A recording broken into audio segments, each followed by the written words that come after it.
What started as a normal day for 27-year-old Kate Schott and her son Ollie soon turned into a nightmare they would never forget.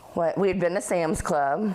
We went and bought towels. I mean, we had bought groceries. We'd just done whatever. Back in July, the two had just settled in to watch a movie when they heard a faint knock at the door. All of a sudden, my door is being kicked in. I'm looking this guy dead in the eyes who has a gun in his hand as he kicked my door in. She immediately dialed 911 and ran to her son. My only concern at that moment was Ollie. All I could do was make sure he was okay. Schott says as she yelled for her son to hide, gunfire erupted. I was shot 6 times total. I have 3 bullets still in my chest.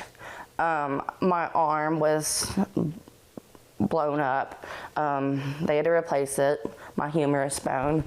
My liver was shot all the way through. Police identified the man as 60-year-old Brian Medley. He was in and out of my apartment in 8 seconds. Schott says she and Medley worked together, and for months he tried to pursue a romantic relationship that quickly turned obsessive. I called my mom the night before, and I actually told her he was stalking me so bad that I thought I was going to be on First 48 as the victim. The two started out as friends, but she says he began leaving her gifts, seemingly attempting to buy her love, despite an age gap of more than 3 decades. I thought we were good for it. I mean, just platonic.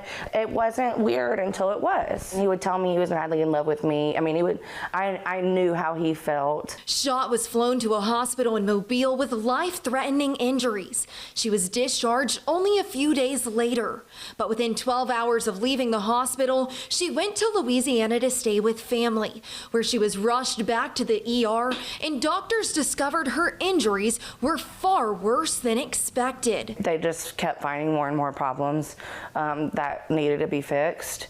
So it was surgery after surgery from there. Kate's fight is far from over, and now she and her son Ollie are focused on trying their best to begin this new chapter of their lives. Now we're both in therapy. I was having outpatient surgeries every week. I still have 3 bullets in my chest that are still intact, whole bullets. I went from working 3 jobs basically to nothing. Never in a million years would I think something like this would happen to me or my family or anybody that I know. But the community stepping up the way they did really meant a lot. And where I'm extremely thankful. And she says she hopes her story can be a lesson for women everywhere. To women my age or women that's had to deal with something similar, take it seriously. Because if you're uncomfortable for a reason. Trust yourself, trust your gut, because you're probably right. In Fairhope, Taylor Boyson, WKRG News 5.